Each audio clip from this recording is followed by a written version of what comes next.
मुखिया जी प्रणाम। प्रणाम प्रणाम। अहाँ से एगो बात कहे के रहलक ह। कह का कहे के बा? गाँव में कुछ ठीक नहीं के होत। का ठीक नहीं के होत? प्रसादा के बेटी और भगत जी के लड़का प्यार के गुल खिलावता। जल्द से जल्द कुछ करी न तो गाँव के ना कटा जाये। ये तो सोचे वाला बात बा। छेदू जी मुखिया जी, गांव में जाके ऐलान कर दो कि मुखिया जी के हाथा में पंचायत बा आ सब लोग अभी के अभी आवे। अब दोनों कोई अपन अपन दिल के बात रख। मुखिया जी हम रोशनी से बहुत प्यार करेले और हम रोशनी से शादी करल चाहतानी। तो बेटी तुहार का विचार बा? मुखिया जी हम ये आवारा लड़का से शादी ना करब।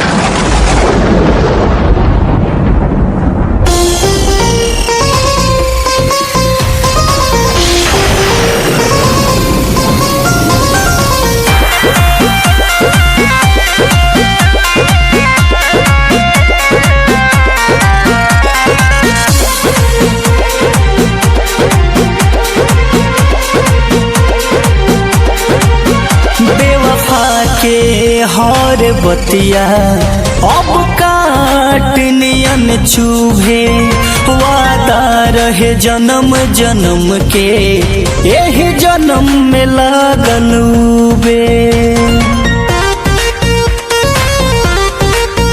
बेवफा के हर बतिया अब काट नियन चुभे, वादा रहे जन्म जन्म के यही जन्म में लागल बे।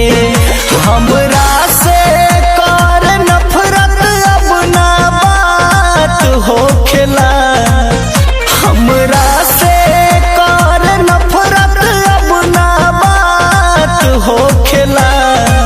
याद आवे जब अखिया से बरसात हो खेला, याद आवे जब अखिया से बरसात हो खेला।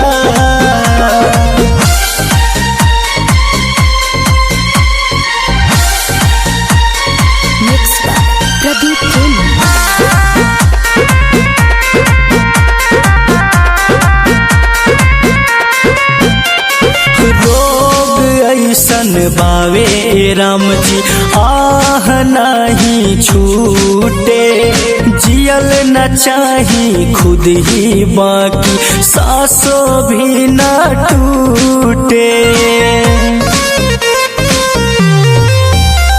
रोग ऐसन बावे राम जी आह नहीं छूटे, जियल न चाही खुद ही बाकी सांसों भी न टूटे।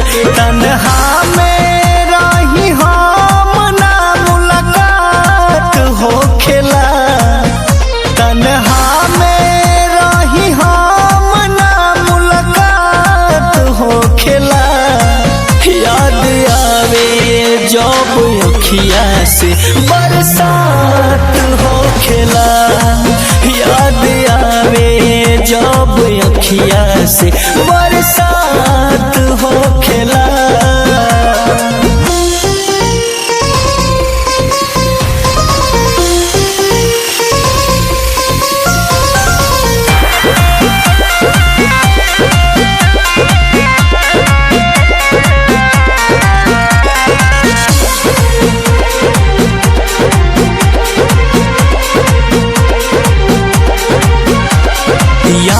मुकेश के जिंदगी गम में ही बीतता, चाहता मिटावल छोटू तब नहीं मिटता।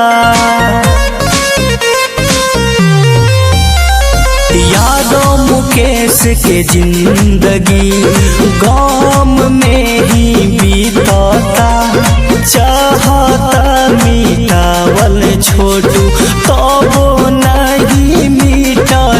पीरा बस दिल के हमरा साथ हो खेला, पीरा बस दिल के हमरा साथ हो खेला। याद आवे जब अखिया से बरसात हो खेला, याद आवे अखिया से बरसात